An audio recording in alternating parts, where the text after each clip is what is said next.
Hello everybody, I hope you guys have had a great Sunday. It was so nice. It's nice that it's back in the 50s and yeah, kind of like, where you can actually be out and be unthawed.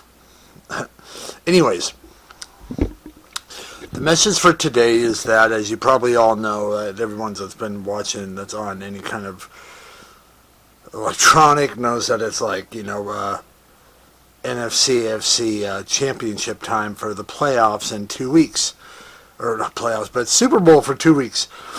And the game that was on that was, I think everyone was pretty much talking about, was the Lions versus the 49ers game. And like it just made me think about the lesson I learned way back in the day about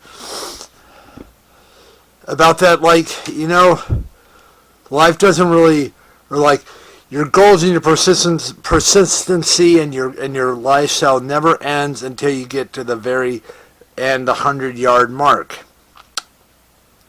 And people seem to stop at the 50 or 40-yard line. I know the analogy isn't the greatest, but and so, like, the reason why I say that is because, like, tonight was a good example of it. Like, the first half of the game was pretty much all Lions just getting grippy with the show and, like, just throwing it down. Like, they scored, like, 3 touchdowns and a field goal.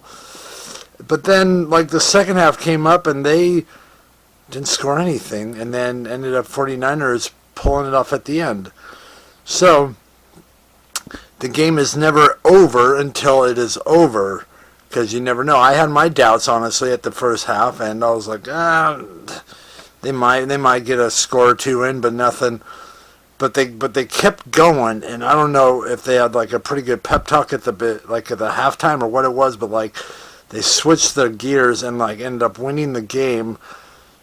They kept going, and it looked like that the Lions kind of like dropped their guard, so to speak. So, if you have like a goal or a project or something, just give it all 100% until you get to the 100-yard, or until you reach the 100-yard line or the end of the fourth quarter, whatever analogy you want to use. But like, don't slack when like you feel like